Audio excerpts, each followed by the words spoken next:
Assalamualaikum warahmatullahi wabarakatuh. Anda bersama acara Kongko bareng Gus Dur dari KBR 68H Jakarta, bekerja sama dengan School for Broadcast Media Jakarta.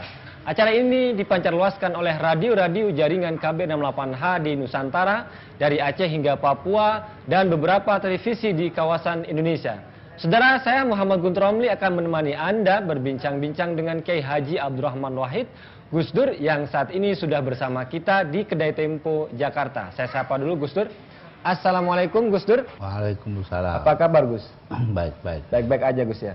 Dan saudara, seperti biasa Pak Acun yang biasanya membacakan petikan dari kitab Al-Hikam namun tidak bisa datang, dan akan saya gantikan dengan satu petikan dari hadis, yaitu tentang tabassumuka fi wajhi akhika shadaqatun, bahwa senyum pada wajah saudaramu adalah sedekah. Mungkin Gus Dur bisa menjelaskan makna dari senyum adalah sedekah itu, Gus Dur. Silakan. Ya, di sini kita berbicara tentang solidaritas. Iya. Jadi sama saja dengan ucapan seorang kiai di daerah Kebumen, Kiai Son Haji, yang mengatakan kepada saya, di dalam hadis ada, Pak, orang Islam itu bagaikan tubuh yang satu. Kalau yang satu itu merasa sakit, sebagian merasa sakit, sebagian lagi juga merasa. Nah, kenapa sekarang ini kok banyak orang Islam kaya, yang miskin nggak ada yang perhatikan? Nah, ini bukan berarti melarang hati. Ya itu tadi, sama saja dengan itu. Jadi makna senyum itu juga bentuk dari solidaritas, Gus ya? Iya. Iya. Ya, terima kasih Gus Dur. Saudara, pagi ini kita akan berbincang tentang sebuah tema, yaitu Islam dan humor, berkenaan juga dengan hadis yang tadi saya sebutkan, yaitu bagaimana kita memberikan atau mengetengahkan Islam dengan penuh humor, dengan penuh kesantunan, dengan penuh keramahan. Dan kita kenal bahwa Gus Dur adalah sosok yang penuh dengan humor, penuh dengan gelak tawa, dan tidak dengan wajah yang garang. Dan untuk itu sudah datang bersama kita di Kedai Tempo Bung Hamid Basyaib. Selamat pagi Bung Hamid. Selamat pagi Bung Guntur. Ya, apa kabar Bung Hamid? Alhamdulillah. Dan Bung Hamid ini seorang penulis dari buku Humor ala Gus Dur, Bung Hamid ya? Ya, saya menulis 2 jilid. 2 jilid untuk buku itu. Dan bagaimana tanggapan pasaran buku Humor ala Gus Dur itu? Luar biasa. Jadi dalam 5 hari itu terjual 5.000 eksemplar. Dalam 5 hari? Mungkin karena tipis dan murah. Berapa harganya itu Bung Hamid itu? Waktu itu harganya cuma Rp8.000, karena 8.000. kita kira 8 tahun yang lalu, ketika Gus Dur 7 tahun yang lalu, Gus Dur baru saja naik jadi presiden. Saya buat itu dalam waktu 2 minggu berdasarkan ingatan saja. Dari ceramah-ceramah Gus Dur? Ceramahnya, diskusinya, penggalannya, percakapan dengan sahabat-sahabatnya yang saya dengar, yang saya tahu, dengan Gus Mus misalnya. Nah, itu saya tuliskan dengan cepat aja. Dan dalam waktu 5 hari sudah? 5 hari habis. 5.000 eksemplar. Oke, Bung Hamid, kita akan berbincang tentang tema itu. Mungkin satu pertanyaan untuk Bung Hamid, saya kira. Salah satu kelebihan dari Gus Dur adalah seorang sosok yang penuh dengan humor. Nah, ini bagaimana dampak kepada perkembangan Islam di Indonesia itu, Bung Hamid? Mungkin Anda bisa bicara. Pertama begini, melihat Gus Dur sebagai penuh dengan humor itu menurut saya kurang. Karena Gus Dur ini betul-betul memahami humor, filsafat humornya. Jadi bukan hanya praktek berhumor, tetapi dia mengerti teknik membuat humor dengan piawai sekali, filsafat humor, fungsinya, psikologi humornya. Jadi dia perhumoran itu mengerti keseluruhan aspek dari humor, bukan sekedar melucu atau melontarkan jokes yang lucu. Kalau kita baca misalnya, dia hafal semua itu, misalnya joke-nya zaman Presiden Kennedy di Amerika bersama penulis pidatonya yang terkenal namanya Ted Sorensen. Beliau ini hafal. Ada joke tentang Winston Churchill, ya, Perdana Menteri Inggris di Perang Dunia Kedua, yang beledek-ledekan dengan Clement Attlee misalnya, ketua partai oposisi, tentang privatisasi. Itu saya dengar dari Gus Dur dan saya kutipkan. Nah, Gus Dur ini juga tahun 86 menulis satu pengantar yang bagus sekali untuk terjemahan buku Mati Ketawa Cara Rusia. Yang pengantarnya luar biasa bagus, dan dari situ kelihatan bahwa Gus Dur mengerti betul apa itu humor, fungsinya dan sebagainya. Jadi maksud saya menggambar Gus Dur.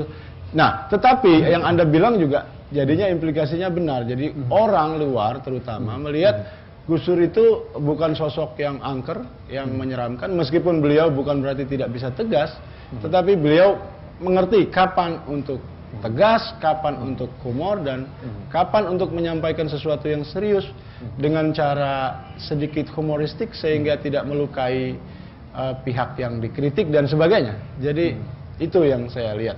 Ya, saya mungkin mau tanya dulu ke Gus Dur. Gus Dur, kenapa kok suka dengan humor, Gus? Menyampaikan Islam dengan penuh humor itu. Tujuannya itu apa emang, Gus? Mungkin karena saya sejak kecil itu kan dekat dengan mubalik. Nah, mereka itu didengar orang karena humor. Nah, itu mungkin ya.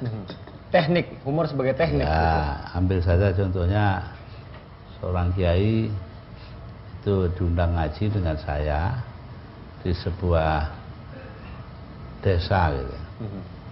Itu halaman yang punya rumah itu halamannya kecil sekali, cukup untuk panggungnya kami berdua. Nah, rakyat biasa itu pada duduk di tengah jalan karena nggak ada mobil, ada sepeda. Setengah 9 malam itu si kiai tadi naik ke atas panggung, bilang, saudara, mari kita ngaji karena tempatnya nggak cukup, biarlah ini kami pakai aja kiainya. Gitu.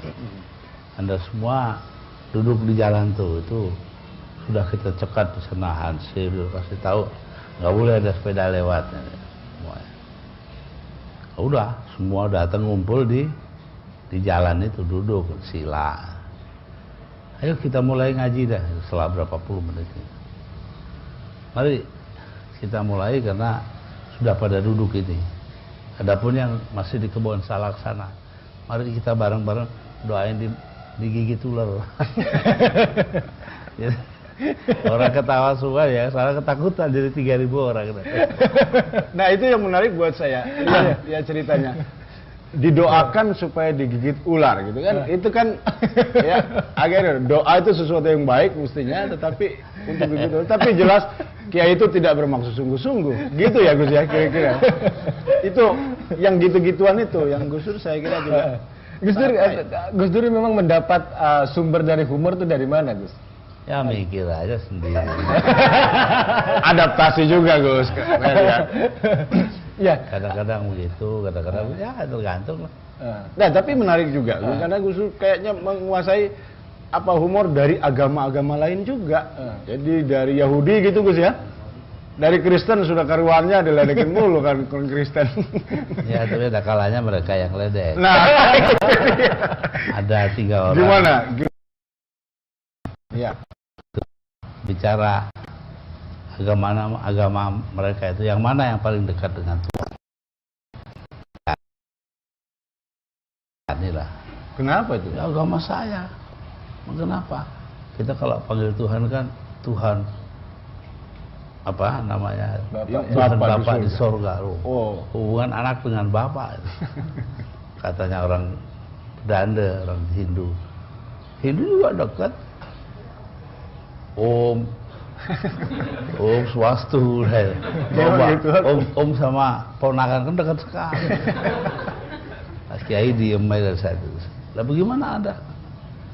Ya boro-boro mau dekat, manggil aja mesti pakai menara. Orang betul. Manggil Tuhannya orang Islam. Nah ini, tapi ini juga menarik. Bagaimana tanggapan Gus Dur mendengar joke semacam itu mungkin dikarang oleh orang agama lain ya, tapi mungkin juga self mockery dari orang Islam sendiri. Kelihatannya Gus Dur sama sekali nggak keberatan itu kalau enggak. Kenapa itu? Orang bercanda silakan lah. Walaupun menyangkut hal-hal yang seserius agama. Enggak. Agama itu nggak perlu diterima secara serius. Ajarannya yang serius. Oh itu bedanya Gus ya? Itu ada satu kasat ini sampai ngakak-ngakak. Hampir sekarang diingat ketemu saya diceritakan di televisi, di TVRI. Saya itu ditanya tentang sebab-sebab gempa bumi di Bantul. Lah bayangin saya kok bukan ahli geologi, bukan apa, tapi ya udah. Saya jawab itu mungkin gempa bumi terjadi karena Nyai Roro Kidul itu dipaksa pakai jilbab. Itu benar nggak? Loh lah iya. Karena bukan ahli geologi yang ditanya. Lah iya. Tapi seorang kiai. Dan kebetulan waktu itu ada kejadian RUU pornografi itu Gus ya? Atau kewajiban Iya, jilbab itu? Iya. Ya Bung Hamid, Anda melihat misalnya bisa apa ya? Mungkin bisa membandingkan antara Gus Dur dengan sosok yang lainnya tentang teknik menggunakan humor. Gimana? Nggak ada lawannya dalam hal itu, Gus Dur saya kira ya. Karena itu tadi, tentu kita kenal banyak sekali kiai. Kiai NU itu kan orang-orangnya rileks sekali ya, humornya kaya dan biasanya hadis atau ajaran-ajaran agama di antara mereka diplesetin sedikit-sedikit. Itu bukan sesuatu yang menegangkan. Ketika dia kemudian naik di panggung nasional, baru orang misalnya memplesetkan Bismillahirrahmanirrahim aja terus harus minta maaf ke majelis ulama dan sebagainya.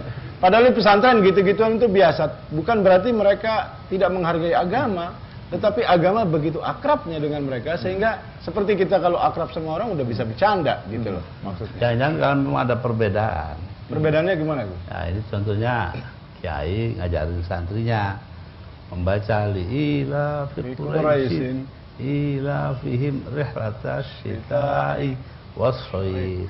Loh, shaif itu berarti itu wakaf. Ilmu baca Quran itu. Ya, tapi muridnya kan lihat hurufnya aja yang ditulis. Iya. Rihlatas syita'i was-shaifi. Nah, gitu. Shaif, shaifi. Ya, betul.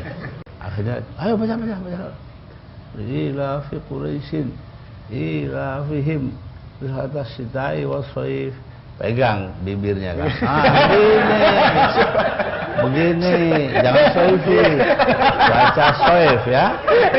Begitu dilepas tangannya tuh. Fi.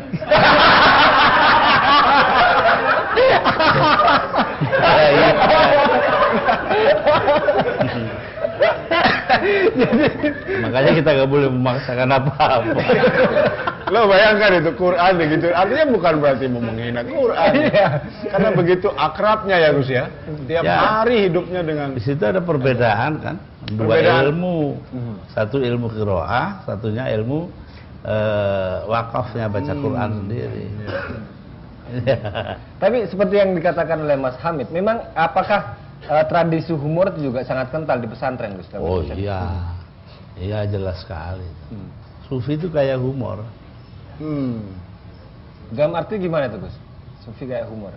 Ya artinya mereka itu mau menceritakan sisi-sisi yang segar dari kehidupan.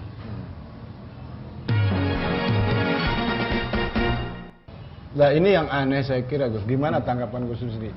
Kelihatannya pemuka-pemuka Islam yang lain tuh kok umumnya tegang itu, apalagi akhir-akhir ini, beberapa tahun terakhir ini. Semua hal yang menyangkut agama itu dihadapi atau ditangani dengan itu karena kekurangan dalam diri mereka sendiri.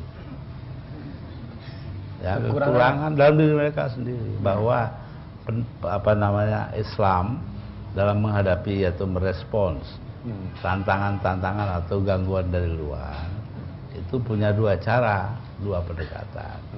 Satu pendekatan kultural. Itu sih gak ada humornya dah, hal-hal. Dan yang satu lagi ya juga nggak ada humornya, pendekatan institusional atau kelembagaan. Ini, nah sekarang kita lihat pada kultural tanpa humor, yaitu pada abad ke-5 Hijri itu ulama mulai mempersoalkan ziarah kubur. Nah, yang setuju ziarah kubur yang melakukan hal itu ziarah semuanya ya anggap aja dah pucuknya jadi NU lah gampang ya lah yang tidak setuju ya itu pucuknya jadi Muhammadiyah lah kan begitu dah iya Bangsa Ibnu Taimiyah segala macam ya sudah semua itu kalau di kita dianggapnya begitu ya nah itu nah adapun yang lain itu dari kelembagaan umpamanya saja majelis ulama. Dia ada kan cuma melihat Islam sebagai katakanlah terancam dari luar. Orang di majelis ulama itu nggak ada orang pinter. Semua bodoh-bodoh itu. Dari segi apa bodohnya? Loh, mereka itu tahu cuma mungkin ya hukum, terus itu administrasi dan lain-lain. Tapi kalau ilmu kehidupan itu nggak paham itu udah. Maksud Gus Dur apa? Kalau mereka paham, tentu produk-produk atau fatwa-fatwa yang lahir tidak akan seperti itu. Iya, akan menampung humor lah. Akan menampung humor. Mulai ya kan. Oke, Bung Taufik ada SMS atau telepon yang bisa dibacakan, Bung Taufik? Dulu SMS ini dari Pak Ahwan, pemuka agama yang tidak bisa humor itu tidak tahu kalau Tuhan Maha Kasih. Mereka memahami keagungan Tuhan sebagai hal yang menakutkan. Padahal apapun yang dilakukan umatnya tidak akan berpengaruh pada keagungan Tuhan. Berikutnya SMS dari Pak Wan Abud. Menurut saya semakin susah orang menerima humor, semakin rendah tingkat kecerdasan emosionalnya. Kemudian tanggapan dari Pak Eko di Priuk, Gus Dur masuk saja grup Sri Mulat katanya karena lucu. Kita sapa dulu Pak Daniel yang saat ini sudah bersama kita. Selamat pagi Pak Daniel. Selamat pagi, Assalamualaikum Kiai. Iya, ada 2 pertanyaan Kiai, pengen tahu aja jawabannya Kiai. Waktu Nabi Muhammad SAW itu diutus sama Allah sebagai Rasul, yang mau ditanya itu kan di Jazirah Arab ya Gus ya. Yang saya mau tanya Gus Dur, saat Nabi menjadi Rasul, bagaimana wilayah-wilayah lain? Apakah dia mendengar Nabi Muhammad ada di sana atau dia itu saat itu bagaimana situasinya Gus Dur? Itu yang pertama. Yang kedua Gus Dur, di dalam kubur ulama-ulama kita bilang akan ada pertanyaan man rabbuka, man nabiyuka, man imamuka gitu Gus Dur. Bagaimana orang meninggal zaman Nabi Adam, Nabi Nuh, Nabi Ibrahim? Itu waktu kita ditarik ulama Nabi Muhammad. Itu bagaimana dulu pertanyaannya sama atau pertanyaan beda Gus Dur? Itu aja. Assalamualaikum. Kalau soal kubur itu ya kita bisa dekati dari bermacam-macam sudut ya. Sebab itu kan bukan ajaran Quran, bukan ajaran hadis, itu kan fikih. Lah fikih itu bisa benar bisa nggak benar gitu loh. Jadi saya nggak bisa komentar. Saya cuma bilang bahwa ada humor dalam soal ini, namanya talqin itu. Ya itu di desa saya, Denanyar itu dulu ada mudin pemimpin agama, Imam Mudin itu, namanya Kamsari. Dan mbah saya itu ya seorang kiai fikih yang hebat sekali. Nah, terus sana ada orang mati, dia ditanya, Kiai siapa ini yang baca talqin? Sudah Kamsari saja. Gitu. Wah bacanya nggak karu-karuan. Kullu nafsin dha'iqatul maut itu ya. Jadi salah semua hakikatnya. Terus saya bilang, "Mbah, kalau itu orang nggak karu-karuan bacanya kalau disuruh." Iya, tapi dia yang punya SK loh itu.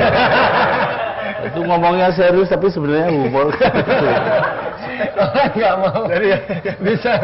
SK untuk ngasih talqin. Lah iya, lu bukan jadi mudin. Tadi juga masalah hubungan humor dengan kecerdasan emosional, Gus, juga ada pertanyaan. Ya. Ya, seseorang itu tergantung dari sudut mana dia ngelihatnya. Kalau terlalu serius, ya memang semua hal itu ya menghina Islam. Kalau orang itu tidak terlalu serius, ya sedang-sedang aja dah. Ya nggak apa-apa. Anggap kehangatan hubungan aja. Iya. Gitu ya, Gus. Tapi begini saya kira Gus, memang ada masalah saya kira di sini ya, karena tradisi agama kita khususnya kitab sucinya, hadisnya dalam konteks Islam itu hampir nggak ada humornya. Kalau saya seingat setahu saya cuma ada satu nabi itu humor ketika ada hadis yang menceritakan tentang nenek-nenek yang bilang sama Nabi, ya Rasul, apakah nanti di surga, apa saya bisa masuk surga gitu. Nggak bisa kata Nabi, sebab di sana nggak ada orang tua. Bidadari cantik semua ya kan? Bidadari cantik semua. Ya nggak tahu. Ya saya nggak tahu kalau soalnya begitu. Tetapi yang jelas ada ludruk dulu zaman lekra. Oh ya. Panggilannya Mat. Naik ke atas panggung, ada temennya situ. Loh Mat, kamu kok kesini? Iya saya kesini. Loh kamu kok nggak di akhirat saja? Karena kalau kamu di surga itu bidadari itu wah, jawabnya lebih enak di neraka. Lu kok di neraka? Iya, neraka pakai AC semua sekarang. Panas. Bidadari di surga itu. Oh, di neraka semua bintang film juga ada. Jadi kita bagaimana menghadapi begini? Itu dihumorkan itu. Nah, paman saya waktu itu marah betul, dibakar itu panggungnya. Kasihan tuh orang lekeranya lari tuh gak. Terus kita lengkapi sehingga tidak dianggap menghina gitu loh. Yang nggak menghina itu memang orangnya yang kurang kan begitu. Yang kurang cerdas kata orang tadi ya. Nah, iya. Tadi juga ada pesan yang pertama tentang hubungan antara humor dengan persepsi kita pada Tuhan yang penuh dengan kasih sayang. Itu bisa humor. Tapi orang mempersepsikan Tuhannya galak. Jadi galak, jadi begini. Antrean masuk ke surga itu macam-macam orang dari depan. Terus ada satu orang supir bis kota. Ini kalau nyetir sering mabok, selebor, slow gitu. Itu langsung dituntun malaikat masuk ke surga. Marah kan yang lain keluar. Gimana sampai ini? Masa orang tukang mabok segala macam masuk surga? Dijawab oleh malaikat, kalau dia lagi seleo begitu, Anda baca apa? Mudah-mudahan diselamatkan. Lah itu. Karena diselamatkan. Dia masuk surga karena doa penumpang. Iya.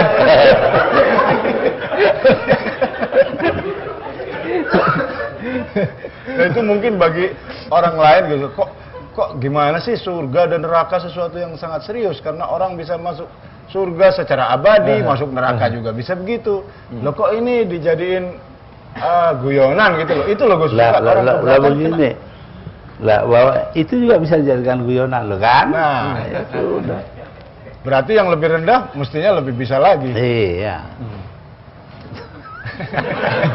Dan juga saya membaca tulisan-tulisan Gus Dur juga penuh dengan humor ya Bung Hamid. Nah, tapi begini, ini aneh. Gimana? Ini aneh. Nah, Gus Dur ini tulisannya satu pun tidak ada yang humoristik. Kalau Anda baca misalnya kolom-kolomnya dari awal tahun 80-an sebelum beliau jadi ketua NU, itu beliaulah yang memperkenalkan para kiai ya ke dalam perbincangan nasional. Nggak ada yang kiai itu dianggap pinggiran dan sebagainya. Gus Dur tiba-tiba ngomong Kiai Sukri lah, dari Cilacap lah, dari apa. Kita dipaksa, bukan dipaksa dalam arti sesungguhnya, tapi ditarik perhatiannya untuk melihat kiai-kiai. Dan ada juga humornya, tapi Gus Dur sendiri tidak pernah menggunakan kalimat-kalimat yang bermaksud melucu. Nah ini kesempatan saya nanya Gus Dur, kenapa Gus Dur itu kalau udah nulis kolom biasa betul-betul serius dengan bahasa Indonesia yang sangat baik? Nggak banyak orang Indonesia yang punya bahasa seperti itu. Ya tergantung. Ya pada saat saya sudah akhir-akhir ini saya sering membuat humor. Itu karena juga saya dalam berpikir tulisan. Itulah yang diperlukan oleh bangsa kita. Nah, ini dia. Di dalam tulisan juga. Terlalu tegang kita ini. Hidup terlalu tegang. Ya, itu. Ada kumpulan tulisan Gus Dur yang terbitkan Tempo tentang melawan melalui humor. Oh iya. Dan dari judul-judul saya juga menangkap ada iya. kesan yang sangat ini. Misalnya Islam kaset dan kebisingannya. Itu kan menarik, Gus. Untuk sekarang malah mundur mungkin Gus. Nggak mungkin lagi orang nulis judul kayak gitu. Orang kan langsung tersinggung gitu. Kok ada dibilang Islam kaset. Saya baca itu tahun 80-an awal. Satu hal yang saya pelajari bahwa kalau ingin sesuatu dari Pak Harto harus dengan humor. Oh. Kalau biasa dia punya itu argumentasi. Tapi kalau udah humor nggak bisa ngomong. Misalnya gimana? Ambil contoh ya. Setelah lengser ini saya diundang bulan puasa ke buka di rumahnya di Cendana. Saya bawa Kiai Parti Asrori 4 kilo dari Lampung, dari Metro. Metro itu kan desa banget tuh. Terus saya di sana habis buka, lalu jamaah maghrib, terus minum kopi, minum teh. Gus Dur sampai malam, enggak Pak, saya nanti harus ke Gusti Joyo. Oh iya. Tapi kayaknya kan ditinggal di sini ya. Oh iya Pak, tapi harus ada penjelasan. Nah itu Jelasan apa? Nah ini NU-nya, terawihnya nanti itu terawih NU lama apa NU baru? Nah kan dia bingung. Loh NU lama NU baru gimana? Loh kalau NU baru terawih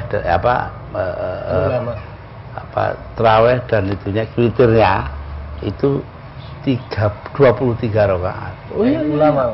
NU baru tuh ya? NU lama. NU lama. Nah itu. Kalau NU baru diskon 60%. Ya tinggal 11. Padahal jelas bukan NU. Oh dulu saya ikut yang baru aja. Tinggal saya sakit. Ada lagi umur terhadap Pak Harto itu ketika saya ditawari oleh Kun Zubaidi, duta besar Irak di Indonesia, orangnya Saddam Hussein. Pak Atis. Nah, sudah ngomong pada saya, Saddam Hussein itu mengusulkan Anda menjadi peserta Oil for Food Program, ya, menjadi minyak dan makanan. Nah, saya pikir, waduh kalau saya tolak, Saddam Husseinnya marah. Kalau saya terima, Amerika ganti marah, PBB. Nah, saya bilang sama dia, begini yang mulia, kalau Pak Harto setuju, saya jalankan. Nah, udah atur. 2 minggu kemudian saya ketemu di Cendana, sana. Ada apa Gus Dur? Ini loh Pak, saya ini ditawari Oil for Food Program. Wah, ambil aja gini, panjang lebar. Enggak, saya nggak ingin, dilarang saya inginnya. Kenapa? Ini ya, orang Palestina itu punya teroris namanya Abu Nidal. Abu Nidal itu sang pejuang. Tulisannya Abu Nidal. Lah apa urusannya itu dengan Oil for Food? Nanya ya. Begini Pak, kalau saya ikut, saya kan harus menyediakan mobil mini dengan segala macam peralatannya di tiap kota Irak. Untuk apa? Loh, untuk masak instant mie itu, mie instan. Oh ya. Lalu apa hubungannya dengan gini? Kalau nanti saya dipanggil Abu Nudel gimana? Ya ngapain? Iya. Dilarang. Oke, Gus Dur, Mas Hamid, terima kasih atas kehadirannya di Kedai Tempo. Dan kita sudah mendengarkan obrolan pada kali ini tentang Islam dan humor bersama Gus Dur dan Bung Hamid. Dan obrolan tadi saya bisa mengambil kesimpulan bagaimana Islam yang disampaikan oleh Gus Dur penuh dengan keramahan, penuh dengan kesantunan, penuh dengan kesegaran. Bukan Islam yang datang dengan wajah yang garang, bukan Islam yang datang dengan wajah yang marah, tapi Islam dengan wajah yang penuh dengan senyuman. Itulah salah satu kesan kita bagaimana Gus Dur menyampaikan pesan-pesan keislamannya. Saudara, terima kasih atas kebersamaan Anda bersama acara Kongko bareng Gus Dur, dan kita akan berjumpa lagi pada pekan depan. Wassalamualaikum warahmatullahi wabarakatuh.